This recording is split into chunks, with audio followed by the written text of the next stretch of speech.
자, 여러분, 서로를 위해서 기도해 주는 것은 너무나 좋은 일이죠. 근데 우리가 함께 신앙생활을 하면서도 옆에 있는 성도를 사랑하지 못하고 또 진실한 마음으로 바라봐 주지 못할 때가 많이 있는 것이 우리의 마음입니다. 이러한 것을 고칠 수 있는 방법은 저는 없다고 봅니다.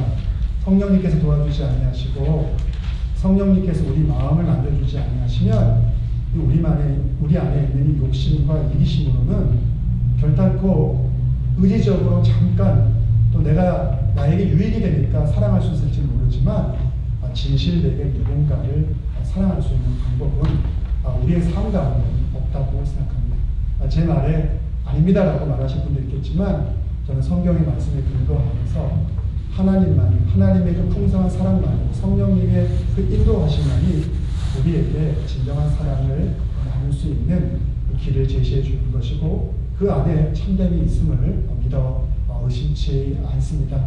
여러분 그 사랑으로 서로가 더 많이 사랑하시고 더 많이 축복해 주시기를 간절히 부탁을 드립니다. 지난 주일에 시편 8편의 말씀을 통해서 함께 은혜를 나누었습니다. 시편 8편의 말씀 제가 시작하면서 첫 절 1절과 마지막 절 9절의 말씀에 시편 기자의 하나님을 향한 믿음의 고백, 감탄과 감격으로 시작하여서 끝난다라고 말씀드렸죠. 그리고 그 가운데 있는 내용들이 왜 하나님을 향해서 그렇게 감탄과 감격을 고백할 수밖에 없었던 그 내용들이 나온다고 말씀드렸어요. 그러면서 우리가 인생을 살아가는 참된 가치와 목적과 의미가 무엇이냐 이런 질문들을 우리가 가끔 일상 속에서 쉽게 드릴 수 없는 질문들이지만 거기에 대한 답을 찾아가는 과정 속에서 하나님에 대한 깨달음이 시편 기자를 통해서 우리에게 보여주는 말씀이 시편 8편의 말씀이고 우리도 그 목소리 가운데 귀를 기울여야 함을 말씀드렸죠. 자, 그래서 시편 기자가 깨달음이 무엇인가 하나님을 향해서 감격과 감사를 고백할 수밖에 없었던 첫 번째 이유는 하나님께서 우리에게 관심을 가지고 계시다는 거예요.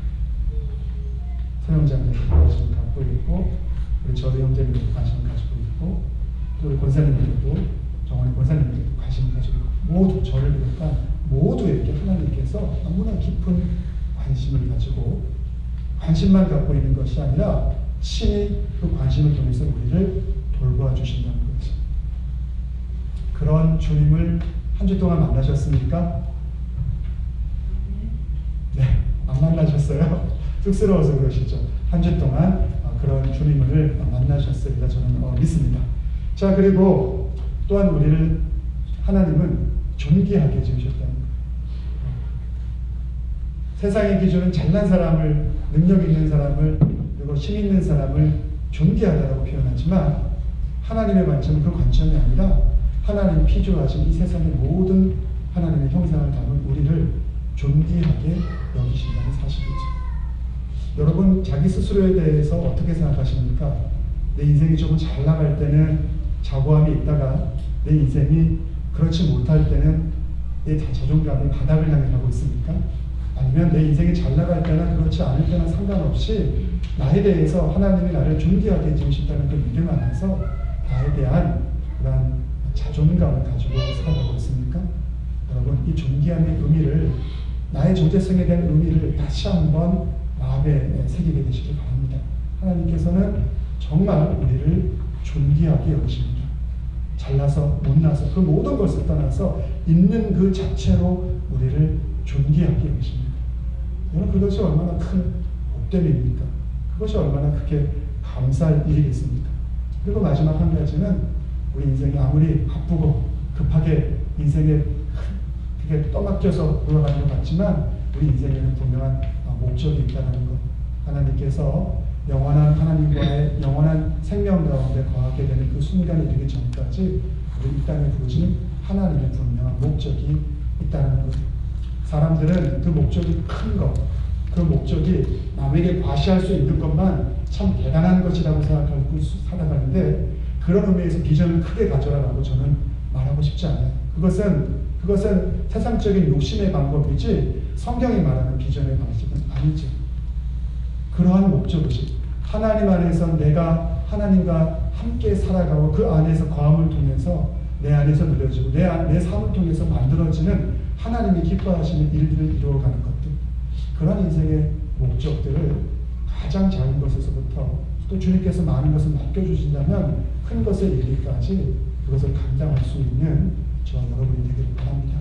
그러므로 목적 없는 인생, 그냥 한 번 왔다가 살다가 잘 먹고 잘 살다가 죽는 인생이 아닌 하나님의 목적에 따라서 이 땅을 살아가는 존재라는 사실을 여러분들 잊지 않게 되기를 바랍니다. 자, 그러한 이유들이 있으니까 감격과 감사를 할 수밖에 없었던 시편 기자의 그 고백, 그 성숙한 신앙의 고백이 저와 여러분도 동의할 수 있는 그러한 고백으로서 지난주에도 있었겠지만 앞으로도 날마다 충만하게 되기를 간절히 바랍니다. 여러분, 최근에 뉴스를 보니까 안 좋은 소식들이 많이 있더라고요. 뉴질랜드에서 한 백인 남성분이 모스크에서 많은 무슬림 신자들을 죽이게 된 사건들이 며칠 전에 발생을 했죠. 그리고 또 우리 미국 중서부를 놓고 보자면 눈폭탄이 콜로라도에도 왔었고, 또 네브라스카나 그리고 또 위스콘신이나 미네소타나 또 아이오와도 미주리州인근에 있는 소 카운티 같은 경우에는 홍수주의보들이 뜨게 되고 홍수 피해를 입은 지역들도 많이 있다라는 그러한 안타까운 소식들을 우리가 접하게 됩니다. 물론 디모인과 우리가 살고 있는 지역은 그런 피해는 없지만 살짝 눈을 조금만 둘러보아도 우리 주변에 그로 인해서 피해와 고통 가운데 있는 많은 사람들이 있음을 볼 수밖에 없습니다. 하루가 행복하고 하루가 편한 것 같은데 그 다음날 우리의 인생이 어떤 상황 가운데 처할지 모르는 것, 그것이 우리의 현실의 모습이 아닌가 합니다. 여러분, 하루하루 살아가는데 힘듭니다. 또 어려운 일들도 많습니다. 그런 불확실한 그런 시대 가운데서 주님이 주시는 은혜 안에서 더 힘을 내고 또 더 큰 열심을 가지고 살아갈 수 있게 되기를 바랍니다. 마태복음 24장 12절에 보면 이렇게 예수님께서 말씀을 하십니다. 불법이 성함으로 많은 사람의 사랑이 식어지리다라고 말씀하십니다. 자, 마태복음 24장은 무슨 말씀이냐면 예수님께서 성전이 무너지게 될 것이라고 제자들에게 말하게 됩니다. 자, 그런데 제자들이 그 이야기를 듣고 한 발자국 더 나아가서 예수님께 어떤 질문을 드리게 되냐면, 그러면 이것이 정말 세상 종말의 징조입니까? 그리고 그런 징조로서 오게 되는 것들이 어떠한 것들입니까? 라는 질문을 던지게 됩니다. 그래서 예수님께서 그 답변 가운데 하게 되는 말씀 중에 하나가 불법이 성함으로 많은 사람의 사랑이 식어진다라고 말씀하고 있는 것이죠. 여러분, 우리의 삶 속에 불확실성이 더 커져가고 그 안에서 우리가 혼란하고 갈피를 잡지 못하는 것은요, 그 불확실성, 그 불법이 더 심해지기 때문이죠. 근데 그것을 온전하게 붙잡을 수 있는 유일한 것은 바로 사랑인 것을 우리에게 성경은 말씀해주고 있습니다. 하나님이 우리에게 부어주신 그 사랑, 예수 그리스도의 사랑만이 우리로 하여금 이 불확실성에서 온전함을 바라볼 수 있게 해주시는 유일한 길인 것을 말씀하고 있는 것이죠. 자, 그런데 문제는 그 사랑이 식어가고 있다는 것. 하나님을 향한 우리의 열정, 하나님을 사모하고 바라보고자 하는 우리의 이 마음속의 깊이, 이러한 것들이 사그라져 버리고 사라져 가게 되니 우리의 의지를 가지고 우리의 능을 가지고 아무리 사랑을 하려고 해도 그 사랑은 조건적인 사랑이요 제한적인 사랑밖에 그것이 이루지 못하고 심지어는 그거조차도 감당하지 못하는 경우들이 많이 있는 것을 볼 수가 있죠. 사람들은 사랑을 먹기를 원하고 사랑 안에서 우리가 살며 그것을 갈망하지만 우리의 이기심 안에서 사랑을 충족시킬 수 없게 우리의 삶의 모습은 더 큰 자유함과 기쁨을 누리기보다는 오히려 더 세상 가운데 매이게 되는 그러한 반복적인 삶을 살아가는 경우들이 많이 있게 되는 것을 부정할 수 없는 것이죠. 자, 그런데 이러한 세상을 살아가면서 우리가 만나게 되는 이러한 삶의 이 질고의 문제들은 비단 현재만의 문제가 아니라 과거에도 있었고 또 앞으로도 우리의 삶 가운데 주어질 것을 우리는 부정할 수가 없죠. 성경에도 말씀하고 있어요. 성경에도 우리가 열왕기서와 역대기서를 보게 되면 불의한 수많은 왕들의 이야기들이 나오고 또 불의한 불법을 행하는 수많은 그 왕들 밑에 백성들의 이야기들이 남겨져 있는 것을 우리는 성경의 말씀을 통해서도 확인할 수가 있죠. 우리가 살아가는 우리의 태생적인 근원이라고 할 수 있는 고국 한국의 상황은 어떻습니까? 경제적인 갈등의 문제가 크죠. 실업의 문제, 고용의 문제도 많고요. 정치를 살펴보게 되면 맨날 싸우는 것밖에, 당리당략을 위해서 싸우는 것밖에 보여지지 않죠. 외교를 놓고 봐도 그렇습니다. 우리 형제라고 할 수 있는 북한, 그 문제 잘 해결되지 않고 주변에 있는 힘센 여러 나라들과의 외교 관계도 쉬운 일들이 아닙니다. 계층 갈등, 세대 갈등도 심하고 요새는 미세먼지까지 엄청난 사회 문제가 되는 것을 부정할 수가 없죠. 방금 전에 제가 뉴질랜드 이야기했지만 뉴질랜드에서도 그러한 극우 민족주의, 유럽 민족주의적인 어떤 그러한 테러들이 자행이 되는 것을 부정할 수 없죠. 우리가 살아가는 미국은 어떻습니까? 해결되지 않은 인종 문제는 계속해서 진행형이죠. 그리고 또 수많은 자연재해의 어려움들이 사회 문제로 미국 사회에 놓여 있는 것을 우리는 부정할 수가 없죠. 자, 그래서 우리는 질문합니다. 도대체 이러한 삶 속에서 우리가 하나님 믿는 게 도대체 뭘까? 하나님 믿으면, 그래서 하나님의 백성으로 하나님의 백성의 정체성을 가지고 살아가게 되면 이러한 문제 속에서 뭔가 해결의 실마리들이 보여져야 되는데 당장에 그런 것들이 눈앞에 보여지지가 않지. 우리 교단의 문제를 놓고 하나 말씀드려볼까요? 여러분, 얼마 전에 우리 교단에서 총회가 있었어요. 총회에서 어떤 문제를 가지고 교리와 장점을 이제 정하는 것인데 동성애 문제가 큰 이슈였습니다. 그래서 세 가지 법안이 올라왔었어요. 하나는 동성애를 인정하고 인정하지 않는 그룹이 함께 그냥 한 교단 안에 살자, 하나의 교회에서 살자, 그게 하나의 교회의 플랜이라고 해서 올라왔어요. 또 다른 것은 뭐냐면 전통주의적인 견해인데 동성애는 하나님이 법으로 하나님이 성경의 말씀에 금지한 거니까 그런 사람들하고 상종할 수 없으니까 그거를 법적으로 근절시켜버리죠. 이게 전통주의적인 법안이죠. 그리고 하나의 교회 플랜과 전통주의적인 트레디셔널 플랜의 중간 사이에 또 다른 하나의 계획이 있었죠. 그래서 세 가지가 올라왔는데 사실 이번에 총회를 하면서 이 하나의 플랜이 통과되는 것으로 UMC에 속한 모든 개인원들이 그렇게 생각하고 있었어요. 그런데 놀랍게도 근소한 차이로 전통주의 법안이 통과가 되었어요. 동성애 안수, 동성애자가 줄에 서는 것들에 대해서 그것을 금지하는 것으로 해서 통과가 되었죠. 그 이유는, 가장 큰 이유는 아프리카와 러시아에서 온 대의원들이 그것에 대해서 반대표를 던졌기 때문에 근소한 차이. 실제 미국에 거주하는 교회들이 투표를 했다면 하나의 교회 플랜이 당연히 통과됐어야 되는 그게 대세였었는데 놀라운 결과가 나왔죠. 여러분, 여기서 제가 좋고 나쁘고를 좀 따지고자 이 말씀을 드린 것이 아닙니다. 어떤 견해를 이게 무엇이 맞고 무엇이 틀리다를 이야기하고자 하는 것이나 제가 이 말씀을 드리고 있는 이유는 그래서 그렇게 결과가 나왔는데 서로가 서로를 승복하지 못하는 거예요. 하나의 교회 플랜을 지지했던 사람들은 도대체 전통주의적인 견해를 가지고 있는 사람들이 그 견해, 그것에 대해서 우리는 순종할 수 없어서 거룩한 투쟁을 벌임을 통해서 하나님의 뜻이 무엇인지를 찾아가겠다고 말했죠. 전통주의적 견해를 가지고 있는 사람들은 또 나름대로 성경에 말하고 있는 그러한 근거를 들어서 동성애나 동성애 주례를 인정하는 그 사람들의 생각에 대해서 나름 정죄를 하고 있는 것이죠. 서로가 서로를 관용하고 받아들이기보다는, 그래서 그것을 껴안으려고 하는 그런 사랑의 모습보다는 내가 옳고 상대방은 그러기 때문에 자기의 생각을 관철하고자 하는 관점에서 서로를 바라보고 있는 일들이 우리 UMC 교단 내에서도 지금 현재 있다는 것이죠. 여러분 제가 이 얘기를 했을 때 당연히 전통주의적인 견해가 한인교회들이 많이 가지고 있는 생각이니까 그게 옳은 게 아닌가라고 생각하는 분도 있을 것이고, 제가 말씀드리고자 하는 이 말씀의 의미가 무엇인지를 생각해 보는 분도 있을 것입니다.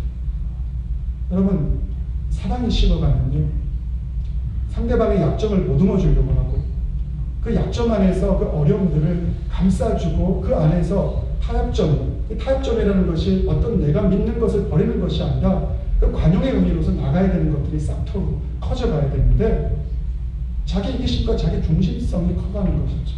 그래서 내가 믿는 것이 옳은 것이고 그렇지 않은 것은 틀리다는 것이죠. 그리고 자기 생각의 옳음을 강조하기 위해서 우리 심지어 성경을 자기 생각을 확증시키는 근거로서 사용할 때가 있죠. 그것이 진보적인 진영이나 아니면 보수적인 진영이나 그러한 것은 하나님이 우리에게 원하시는 뜻이 방식이 아니라는 것이죠. 그런데 우리는 살면서 그렇게 생각하고 그렇게 결정할 때가 너무너무 많은 것이죠. 내가 중심이 되니까 상대방을 먼저 생각하고 사랑의 관점에서 보는 것이 아니라 내가 믿고 내가 맞다고 생각하는 것이 정답이기에 그것에 대해서 양보할 수 없다는 생각이 내 안에 너무나 가득하게 틀로 잡혀있기에 다른 것을 바라봐 줄 수가 없는 것이죠. 내가 가지고 있는 생각을 포기하라는 것, 내가 가지고 있는 것이 틀리다는 것, 그것이 아니라 다른 사람을 향한 우리의 관용과 우리의 마음의 크기가 더 커져 나가야 되는 것, 그것이 바로 그리스도의 사랑 안에서 예수님이 살아갔던 길인 것을 우리는 잊지 말아야 할 것이죠. 우리는 신자라고 하지 않습니까? 우리 스스로 믿는 자입니다. 우리는 무엇을 믿는 자입니까? 예수 그리스도의 사랑을 믿는 자들입니다. 예수 그리스도의 사랑을 믿는 자. 여러분 정말 예수 그리스도의 사랑을 믿습니까? 저는 믿는다고 고백하지만 제 삶이 예수 그리스도의 사랑을 믿는 자로서 과연 얼마나 큰 사랑을 내 삶 가운데 온전하게 성령님의 도우심에 따라서 함께 나누고 있는지, 그 문제로 고민할 때가 너무나 많습니다.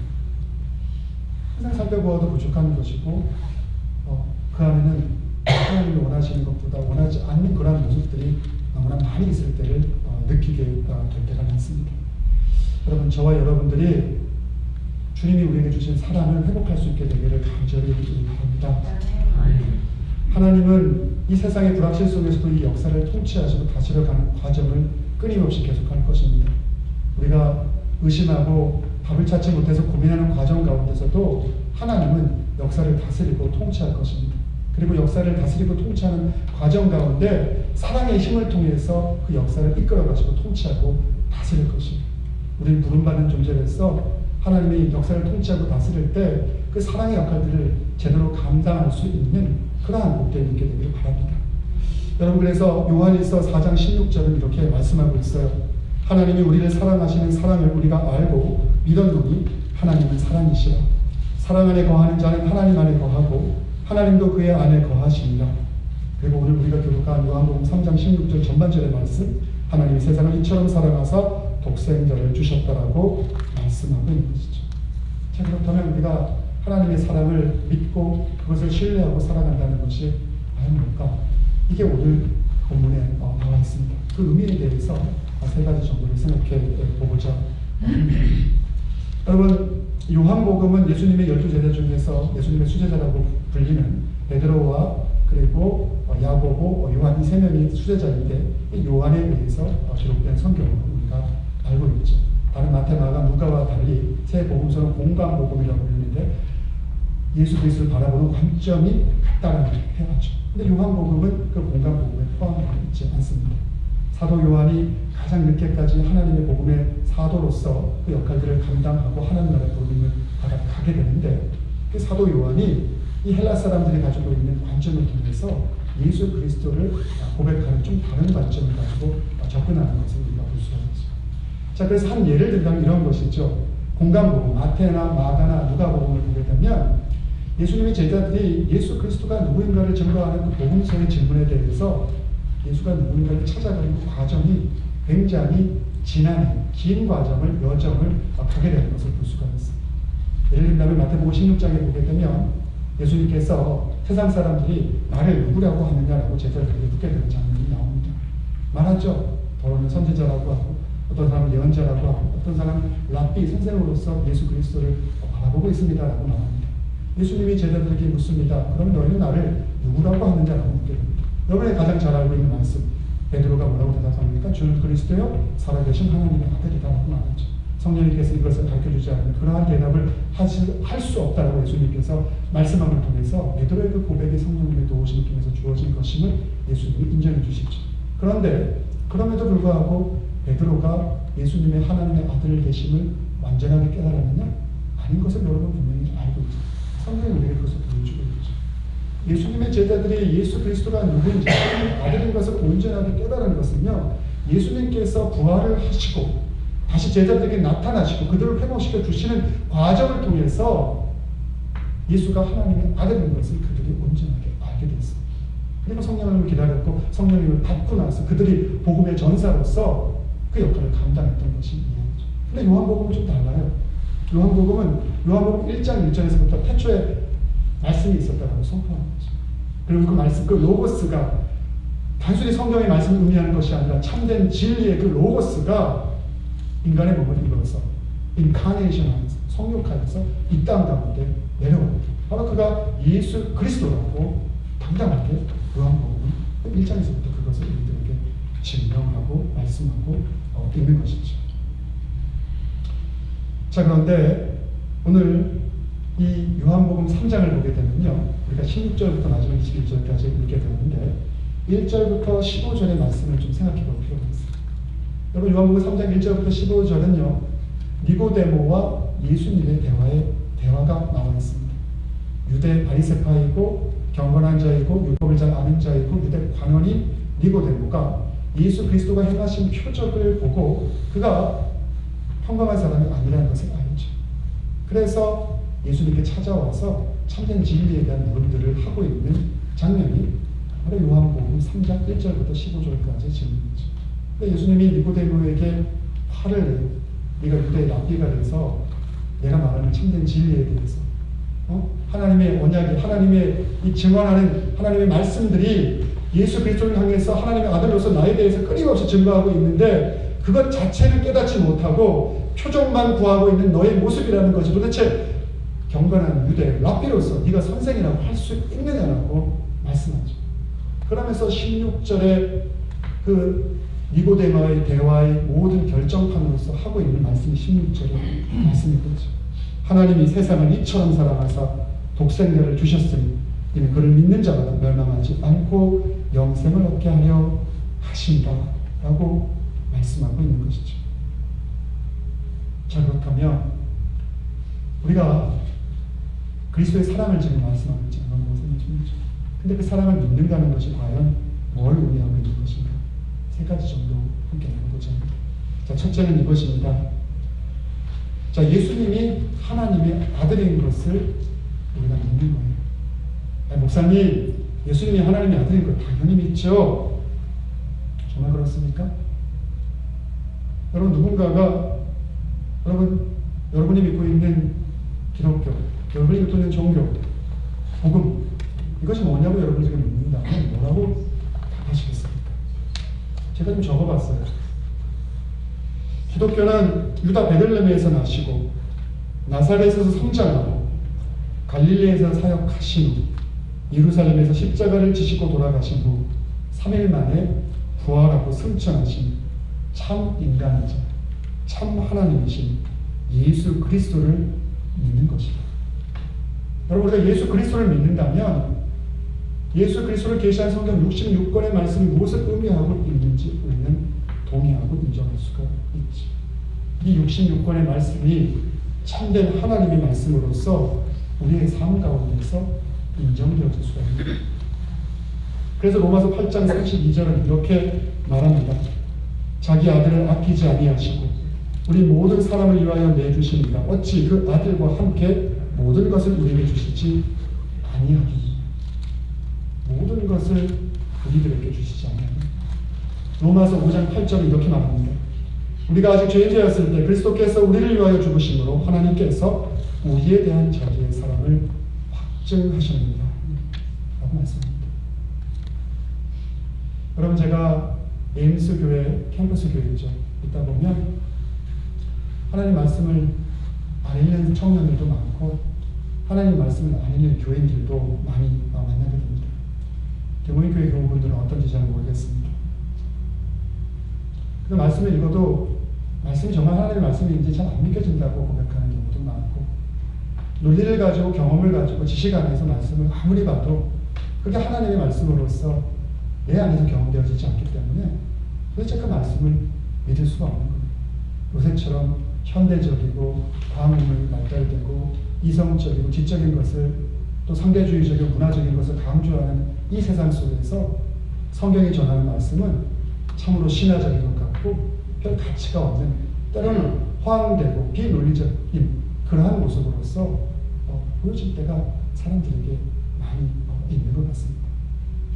근데요, 하나님의 말씀을, 정말 하나님의 말씀을 통해서 우리가 예수 그리스도를 만나기를 원한다면 그런 방법이 없습니다. 사연에 가서 잘난 철학자의 이야기를 듣는다고, 아주 똑똑한 사람의 이야기를 듣는다고 말씀을 통해서 하나님의 아들을 발견할 수는 없어요. 우리가 하나님의 아들을 발견할 수 있는 길은 성경의 말씀을 읽는 방법밖에 없어요. 내가 만약에 하나님의 아들을 경험적으로 만나지 못했다면 읽어야 돼요. 하나님의 말씀 반복적으로. 그리고 깊은 고민을 가지고 이 말씀을 읽어야 돼요. 그리고 이 말씀을 성령님의 도우심을 통해서 이 말씀을 읽어야 되는 거죠. 내가 이 말씀을 그냥 책이 아닌 인간적인 말씀이 아닌 하나님의 말씀으로서 이 말씀을 내가 진정으로 받기를 소망하는 마음으로 성령님의 도우심을 구하고 이 말씀을 읽게 될 때 우리도 모르는 순간에 예수 그리스도가 하나님의 아들인 것을 우리는 경험적으로 깨닫게 되는 거예요. 지식적인 건 아니고 정말 내가 누군가가 나를 잡아 흔들어도 흔들리지 않을 경험적인 믿음의 고백을 우리는 할 수 있게 되는 거예요. 예배에서 그래서 우리가 하나님의 말씀을 듣는 것 아니겠습니까? 그리고 우리가 하나님의 말씀을 자기 스스로가 읽고 묵상하고 성령님의 도우심을 구하는 거죠. 왕도가 없습니다. 우리가 정말 하나님이 살아계신 하나님을 만나고 그 안에 충만한 삶을 살기를 원한다면 그 길밖에는 없습니다. 저는 어떤 누가 다른 방식을 통해서 하나님을 이렇게 만나는 것을 본 적이 없어요. 물론 예외적인 케이스도 가끔 있죠. 아픈데 죽었다 살아났는데 누군가 하나님 살려주십시오. 죽었더니 그렇게 해서 하나님 알게 돼서 일단 교회는 되죠. 근데 과정은 마찬가지예요. 그 과정 속에서 하나님이 주신 그 말씀의 의미를 묵상하고 읽고 그 안에서 체계적으로 쌓아놓지 않으면 그런 믿음조차도 흔들릴 수밖에 없는 거예요. 결국에는 말씀 안에 우리가 예수 그리스도를 볼 수 있는 유일한 길이 있는 것이죠. 그러한 노력들을 여러분들 꾸준히 계속해서 해나가기를 간절히 바랍니다. 자, 그리고 하나님을 사랑 안에 있다는 것은 예수 그리스도가 하나님의 아들, 참 하나님이심을 우리가 믿는 것인데, 두 번째는 무엇이냐면 하나님은 세상의 모든 피조물들을 사랑하는 사실입니다. 아유, 목사님 그거 당연히 알고 있죠. 그거 왜 모르겠어요? 라고 우리가 생각할 수 있지만 요한복음 2장 10절의 말씀을 좀 읽어드릴게요. 이렇게 되어 있습니다. 그가 세상에 계셨으며 세상은 그로 말미암아 지은 바 되었을 때 세상이 그를 알지 못합니다. 세상이 세 번에 걸쳐서 나오는 것을 볼 수가 있습니다. 첫 번째 세상은 이 땅에 있는 죠. 그가 이 땅에 계셨고 세상은 그로 말미암아 지은 바 되었고, 두 번째 세상은 이 땅에 살아가는 모든 창조된 피조물들이죠. 그리고 마지막 세상이 그를 알지 못하였다라고 말하는데, 이 마지막 세 번째 세상은 바로 타락한 사람들이 참된 진리의 그 빛을 깨닫지 못하고 알지 못했다는 의미를 가지고 있죠. 여러분, 니고데모와 예수님의 대화가 왜 중요한지 아십니까? 표정만을 바라본 것도 있지만 또 다른 하나는 니고데모의 생각 속에서 유대인들만이 구원을 받고 이방인들은 하나님을 모르는 백성이 저주받고 정죄받고 죽어야 될 모습으로서 자기의 신앙을 그는 생각하고 있죠. 근데 하나님은 기독교인만 사랑하시는 게 아니에요. 그럼 유대인은 왜 부르시고 우리는 뭡니까? 예, 우리를 먼저 불러주셨죠. 기독교인으로. 유대인들도 그런 목적으로 불러주셨죠. 우리가 먼저 부름받아서 하나님의 사명을 감당하고, 그 먼저 사명을 감당하라고 우리를 불러주신 거예요. 우리가 잘나서 능력이 있어서 뭔가 더 탁월한 게 있어서 우리를 불러주신 것 아니에요. 그분의 주권에 의해서 그분이 우리를 그냥 택해주신 거예요. 그 자비하신 거. 먼저 불러주심을 통해서 하나님의 사명을 감당케 하고자 하는 뜻이 있었던 거예요. 유대인을 그래서 먼저 부르셨고, 그리고 기독교인도 우리를 불러주신 거예요. 근데 우리는 그것이 하나의 벼슬이 되죠. 그래서 하나님이 세상을 참 사랑하시는데, 이 세상의 모든 피조물들을 사랑하시는데, 그 모든 피조물들을 사랑하는 가치를 잊어버릴 때가 많아요. 어떻게 잊어버리냐? 하나님은 나만 사랑하셔. 하나님은 우리 가족만 사랑하셔. 아니, 우리 가족을 특별히 더 사랑하셔. 하나님은 세상의 교회를 사랑하시지만 우리 교회를 더 특별히 사랑하셔. 우리 국가를 더 특별히 사랑하셔. 우리 민족을 더 특별히 사랑하셔. 책임감을 가지고 그런 마음으로 살아가는 것은 그렇습니다. 하지만 하나님이 누군가를 더 특별히 사랑하는 것은 아니죠. 하나님은 세상 모든 피조물들을 사랑하십니다. 여러분, 그 생각을 우리가 하게 된다면 내 옆에 있는 누군가를 함부로 대할 수가 없습니다. 근데 여러분, 오늘 보십시오. 여러분, 오늘 하루 살면서 내 생각과 내 판단으로 옆에 있는 사람들을 얼마나 많이 정죄하였습니까? 생각하였습니까? 저도 이실 짓고 하고 때 내 생각과 내 기준으로 옆에 있는 사람, 내 머릿속에서는 정죄하였죠. 정죄했죠. 우리는 실존의 모습이 와 그렇습니다. 하나님 말씀하시니까 이 세상 모든 피조물들을 하나님이 사랑하신다라고 말씀하고 이런 것입니다. 여러분, 그 관점이 너무 중요해요. 우리가 이런 편협함의 관점에서 벗어나지 못하면 우리 삶에 누리고자 하는 충만함을 누릴 수가 없어요. 결국에 그것이 내 삶과 결부되는 거죠. 내 삶의 충만함과 내 삶의 자유함과 결부되는 것이지만 우리는 귀를 닫아요. 내가 듣기 좋아하고 내가 원하는 것만 들으려고 하고 내 마음에 맞는 것만을 받으려고 하죠. 그게 아니라고요. 성경 말씀은 그 모든 것에 대해서 귀를 열 것을 말하고 하나님이 세상을 향해서 어떤 뜻을 가지고 있는가에 집중할 것을 우리에게 명령하고 우리 그것을 들을 수 있어야 됩니다. 그것이 바로 은혜고 복됨인 것을 성경이 우리에게 말씀합니다. 그게 하나님의 사랑을 거하는 또 다른 증거이죠. 그리고 마지막 세 번째 예언이 있습니다. 여러분, 그것이 무엇이냐면 하나님의 사랑의 내용 안에는 우리 삶 가운데 영생이라는 것이 주어진다고 말씀하고 있는데 오늘 그것이 3장 16절이 말씀하고 있는 것이죠. 하나님이 세상을 이처럼 사랑하사 독생자를 주셨으니 이는 그를 믿는 자마다 멸망하지 않고 영생을 얻게 하려 하십니다. 라고 말씀합니다. 여러분, 우리 영생이라는 것, eternal life라고 표현되어 있는 영어의 표현. 여러분, 영원한 생명의 유지를 하나님 안에 구하게 됩니다. 여러분, 하나님 이걸 우리에게 주신 선물이 있어요. 근데 우리 삶의 목적이 영생을 얻기 위한 것이 아니에요. 그것이 다가 아니에요. 영생은 우리에게 하나님의 백성에게 주어진 하나님의 선물이지만 우리의 목적으로 세상 살면서 내가 무엇을 권력을 돈을 무엇을 얻기 위해서 내가 살아가듯이 영생이라는 것이 목적이 되어서 그것을 얻기 위해서 나아가는 삶의 방식, 그것이 그리스도인의 삶의 방식의 본질이 아니라는 거예요. 목사님 무슨 말씀하고 있는 거예요? 영생 당연히 천국 가야죠. 예, 당연히 천국 가야 되고 우리가 누려야 되고 영생이 우리에게 있습니다. 하나님이 선물을 주셨기. 근데 제가 먼저 말씀드리기를 원하는 것은 가장 본질적인 거예요. 우리 안에 영생이라는 어떤 목적을 생각하는 그것보다도 그 전에 하나님과 우리 안에 있어서의 본질의 문제. 과연 내가 하나님이 기뻐하시는 사랑 안에 머물러 있는가? 거하여 있는가? 그분과 나는 어떠한 관계를 맺고 어떻게 교제를 하고 그 관계와 교제의 깊이가 너무나 친밀하여서 예수 그리스도가 하나님과 함께 연합하였듯이 예수 그리스도와 우리가 연합함을 통해서 하나님과 연합됨을 우리의 삶 가운데 누리는가? 그것이 바로 영생의 가장 중요한 본질이라는 것이죠. 오늘 말씀을 볼까요? 3장 18절에 이렇게 말씀하고 있습니다. 그를 믿는 자는 심판을 받지 아니하는 것이요 믿지 아니하는 자는 하나님의 독생자의 이름을 믿지 아니하고 벌써 심판을 받은 것입니다. 하나님을 믿지 아니하면 정죄됨을 합니다. 심판을 받습니다. 하나님을 모르는 것, 하나님 안에 거하지 않는 것, 하나님과 관계가 없는 것, 관계가 없고 교제가 없게 연합함이 없는 것, 그것이 바로 죽은 삶인 거죠. 근데 우리의 삶이 현재를 살아갈 때도 그 안에 있다면, 죽은 이후에도 하나님이 우리에게 약속하신 그 영생의 삶 가운데 우리가 있다면 얼마나 귀하고 행복한 것이겠습니까? 여러분, 하나님과 한 주간의 삶 속에서 얼마나 깊은 교제와 연합함이 있었습니까? 아이들과 남편과 아내와 교우들과 또 내가 만나는 사람들과 많은 관계와 교제가 있었고, 그 안에 또 많은 화학적인 케미가 있었고, 하나님과 얼마나 많은 깊이 있는 연합함이 있었습니다.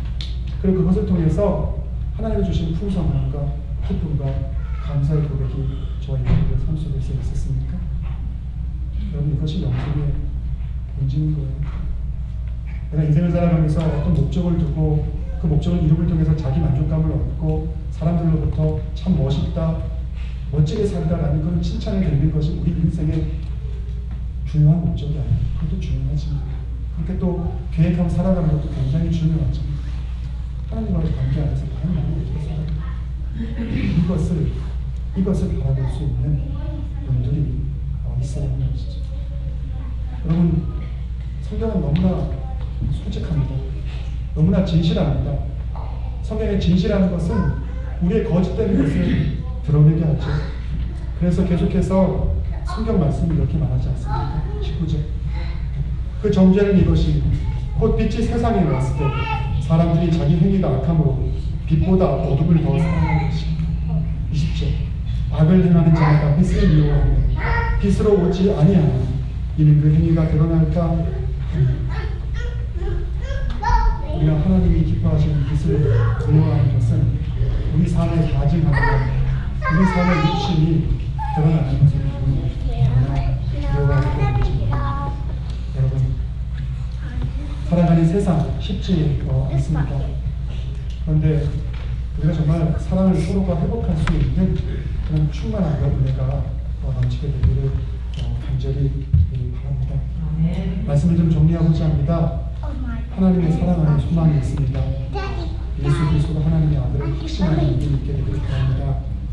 그리고 그분이 이 땅의 피조물, 나를 포함한 이 땅의 모든 피조물을 얼마나 사랑하는 그 마음이 넓으신 분인지를 그 눈으로 세상을 바라볼 수 있는 저와 여러분이 되기를 바랍니다.